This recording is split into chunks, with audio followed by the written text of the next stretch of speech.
Live from the Business RadioX studio inside Renaissance Bank, the bank that specializes in understanding you. It's time for North Fulton Business Radio.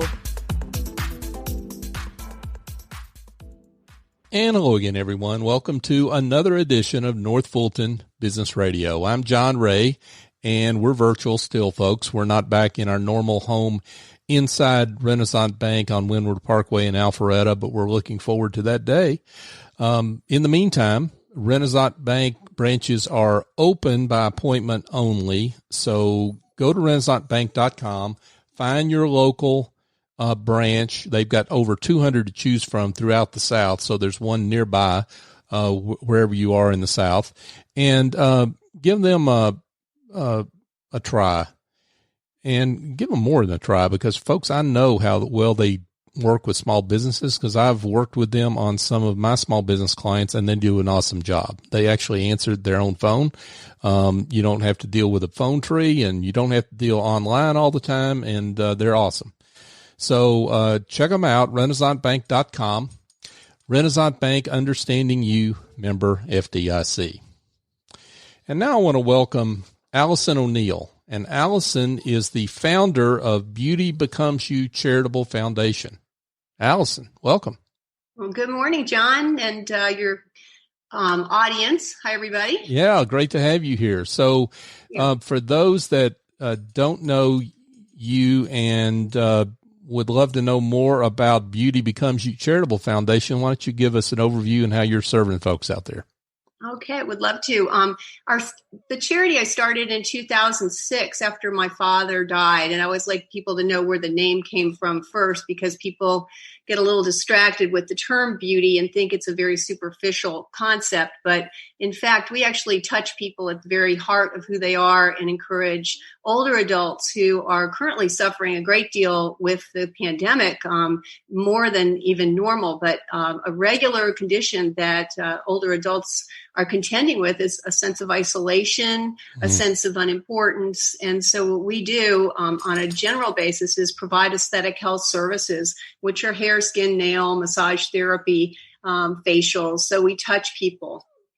And we've touched over 5,000 people and provided over 15,000 services since we started. So that's primarily what we do. It's a mental health program as well as a grooming and hygiene for folks that really benefit a great deal from this. Wow, that's awesome work. And this really, I take it, comes out of your day-to-day professional work, right? It sure does. Yeah, I have a very unique background, but I'm sort of a psychologist and also a clinical skincare specialist.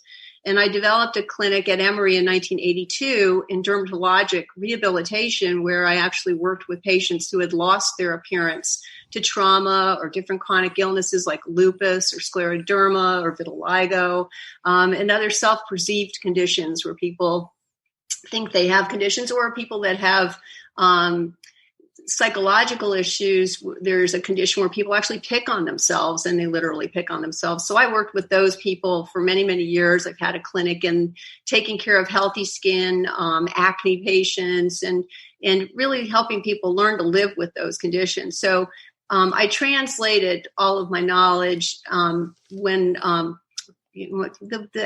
didn't tell you initially, but beauty becomes you are 3 words that my father said to me just before he died. And, and what they really mean. And he had cancer that metastasized to his bones and brain. Mm-hmm.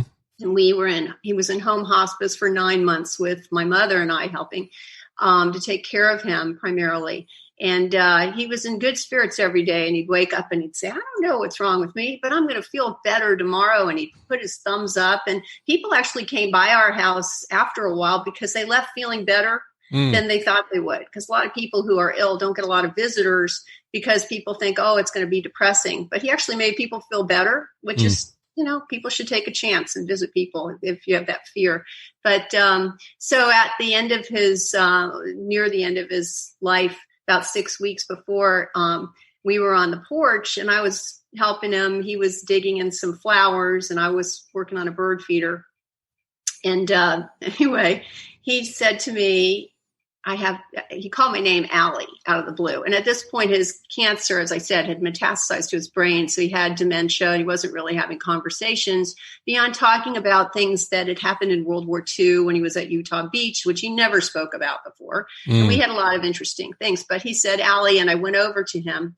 And, a lot of people are dealing with it right now, having a loved one that is in this condition. We were told 6 times he had 24 hours to live over a course of 3 years. So we knew at the end of the day what our responsibility was, my mother and I, was just to keep him comfortable. So I went over and I said, Dad, what can I do? How can I help you? And he kept digging in his flowers and digging. And finally he turned around and he just said, beauty becomes you. And then I kind of held my heart. He went back to his flowers and I thought, wow, all these years I've worked with my patients. And in a way I have said, it'll be what because to me it meant thank you for everything you've done for me. For that, you've become beauty. And then I thought, well, that's kind of the message I'd given to my patients who were burned beyond recognition or had conditions that they felt so conscious of that they couldn't go out in public, but it would be what they did with their lives. And that's what I've turned Beauty Becomes You into, is a charity. I was inspired and encouraged by others to start this work. And it's not just like it happens. People think, oh, it's a charity. That must have been easy. It's not that easy. It took, I thought initially in fact, somebody from Estee Lauder encouraged me to start this as a charity, a really top guy. And that was a few months after my dad died. And then it took another 7 or 8 months before I actually was visiting the Senior Citizen Services of Metropolitan Atlanta, where they were celebrating the 40th anniversary of Meals on Wheels. So this was 2005. And honestly, I hadn't spent much time in senior living or senior day centers. So it was eye-opening to be there, number one. But as I toured the center and I saw everything was lit up bright as day, they have a center there that, and many of these senior centers today have similar offerings, but they have areas where they do computer work and they teach seniors how to use computers. And back then that was really new, but today, obviously as we're getting to that stage, we're a little more familiar, thank goodness.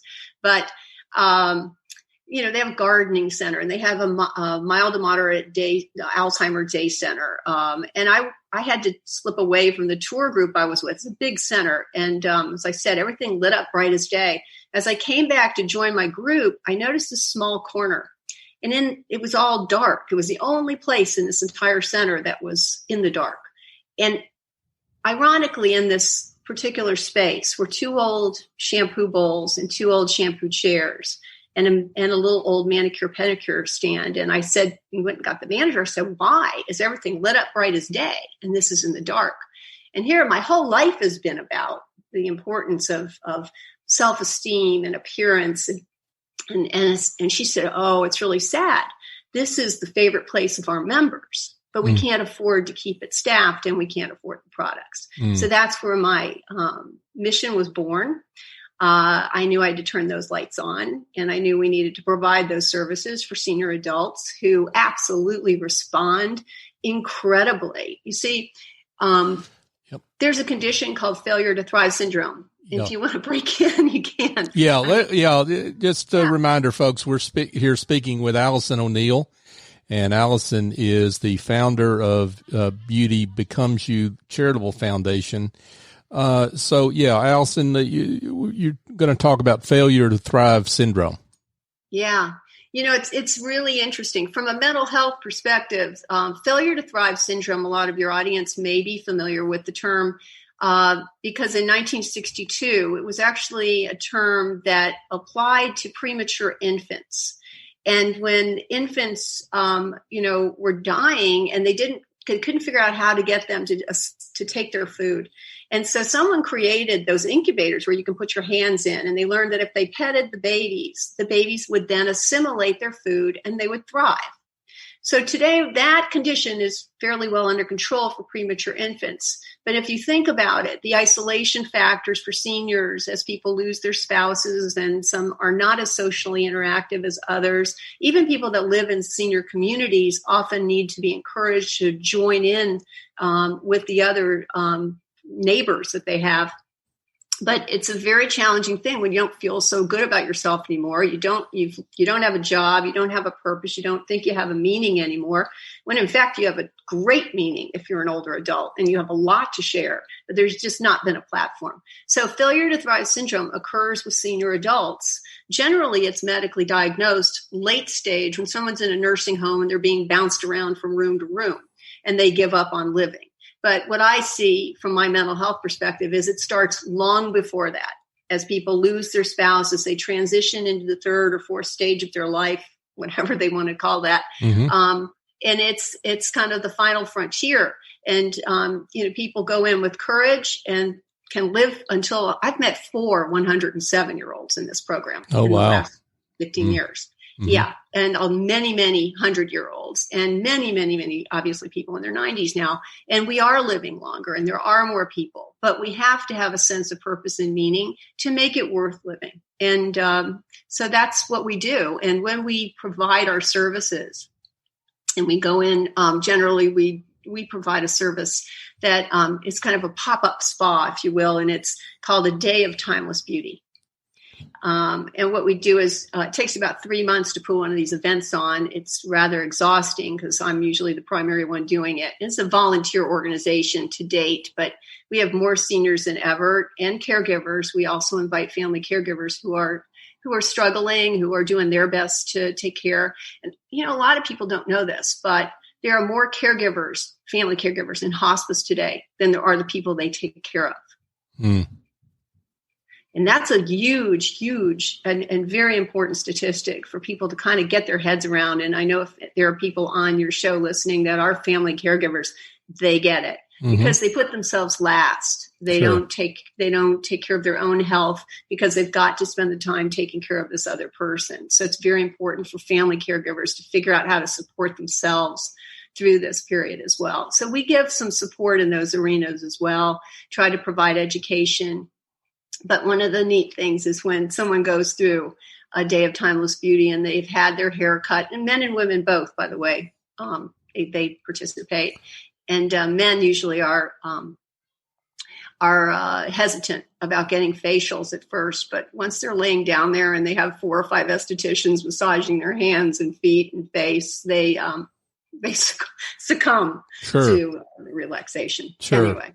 So, talk about what's going on today. I mean, obviously we're in a pandemic environment, and you're talking about an at-risk population where social distancing is more important than probably for any other age group. Talk about how you're working and trying to work through all this current environment. Yeah, thanks for saying that, John. Yeah, it's when the pandemic started. I mean, obviously, my first priority is to address the isolation that people are living with, and that's why our programs usually work. But we're not allowed to touch anybody right now. So we created the Circles of Light initiative. And when I say we, it's just a band of very enthusiastic, passionate volunteers who meet every Friday at 11 o'clock on a Zoom call. And we've grown this around the country now, and it continues to grow. And we've asked people to write 3 letters and ask 3 more people to write 3 letters. We have numerous senior living communities around the country, in Georgia, in South Carolina, in Texas, and they continue to grow, Florida.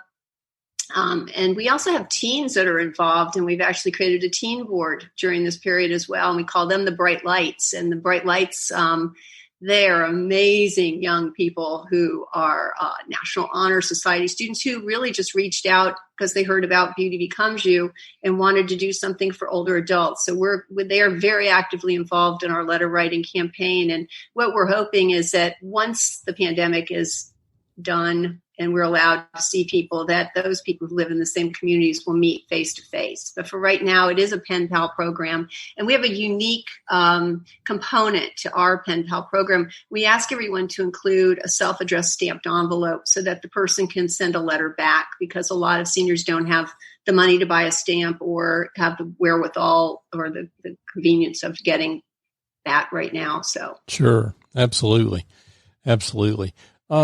Yeah. And I mean, I think it goes without saying, but I'm going to say it anyway. I mean, obviously, if those folks cannot see you and your volunteers, they can't see their family members. Right. So it makes this work vitally important, more so than ever, because this is the kind of contact that is needed more than ever. That's very true. Yeah, we've probably all seen the video with the family member sitting out in the parking lot or touching the window of their loved one. A lot of people don't live on that first floor, so they don't even have that capability. Mm-hmm. And yeah, they can't see their loved ones. Right now, a friend of mine, she's 99, will be 100 in September. Mitzi stays at Dunwoody Place. And they were planning a big 100th birthday for her. And she has been so depressed because she can't see her family. She can't see her friends. She does live on the first floor, but it's not the way she wants to live her last days either. This is another thing. I mean, people are very saddened by the fact that they're not living until they die. And that's what we all want to do, is live until we die. So it's a very different world. And one person that got a letter that we've heard back from that I was really touched by was a woman that had some surgery. And when she opened her letter, her first response was, why am I the one who gets this letter? Why am I so important? And that really spoke to that whole issue of people not feeling important. You know, John, we have a challenge because people, speaking of that, is on the other side, the letter writers also think, why would someone want a letter from me? Mm-hmm. And we have a challenge with getting people to write the letters because they get stopped. And it's such a remarkable thing when you do write a letter. It's not about what you get back. It's what you put into it. Sure. And it's just like giving any other gift. That's the gift right there. Well, and that's what you're looking for right now. So those that have heard what you've had to say and are motivated, would like to get connected and help write, tell them how they can do that. It's very simple. Our website is, of course, www.beautybecomesYou.org. Don't put .com in there. Some plastic surgeon that does fancy surgery on, I think, pole dancers in Texas got my beautybecomesYou.com. Okay. So it's beautybecomesYou.org. Right. And on that, we have a volunteer page, and you just send an email directly. It comes right to me. And then we will get you structured. There's also a page on the website specifically that outlines what we're doing with Circles of Light. And as you mentioned earlier, this is something that you can do wherever you are. So you're not, there's no geography requirement here. You can be in your home and send cards and just be in touch with you, right? Absolutely. Yeah. And we've created a program because the program directors are rather overwhelmed. So we've taken into account pretty much everything we could to make sure the program works. But we have volunteers at Beauty Becomes You who are orchestrating the letters. So we have people that are responsible for certain communities, and you send their letters to them, and then they get a bulk of the letters and then give it to the program director. So we're not getting one and they have to manage it. Another thing that's amazing is we have a couple of companies so far that are also donating product, skincare products that accompany the letters as they're delivered to the individuals who receive them. And so that's a really nice touch for some of our beauty industry products. That's awesome. BeautybecomesYou.org, right? Thank you. BeautybecomesYou.org, folks. Let's be in touch with Alison there through the website and get connected and send a few cards to folks that could really use a pick-me-up. And a nice surprise in the mail. So Alison O'Neil, she's the founder of this great organization, Beauty Becomes You Charitable Foundation. Thanks so much for being with us. Thank you, John. I appreciate it. And thanks to your audience for their support. Appreciate that. Folks, if you need some help curing some headaches that involve administrative tasks, bookkeeping, marketing, maybe you need a workshop plan that's virtual and you don't really know how to do that, well, I've got a suggestion that involves picking up the phone and calling SES Cabedo 770-442-9246. SEUC is the chief executive angel of Office Angels, and her team are, they've been around for 18 years, her team has, and she picks the right person for your need, and they fly in virtually, get the job done, and fly right back out. And they've been doing this work virtually for 18 years now, so they know how this current environment works, and it's not a problem for them. So give Essie a call if you've got any of those issues, or go to officeangels.us for more information. Folks, just a quick reminder on this show, it can be heard on all the major podcast apps, whether that's Apple, Stitcher, Google, Spotify, TuneIn. We're even on YouTube, so check us out. Search for North Fulton Business Radio, and you'll find the show. It would be helpful to us, whatever your favorite app is, go on, find the show, subscribe, and give us a great review. And because that's not really about us, it's about our guest, because it helps folks find the show, and folks can hear about the good work of people like Alison and some of the other great folks that we've had on this show for the last 4 years. So that would really be appreciated by everyone. And we're also on social media, so connect with us there. LinkedIn, Facebook, and Twitter. We're North Fulton BRX. So for my guest, Alison O'Neil, I'm John Ray. Join us next time here on North Fulton Business Radio.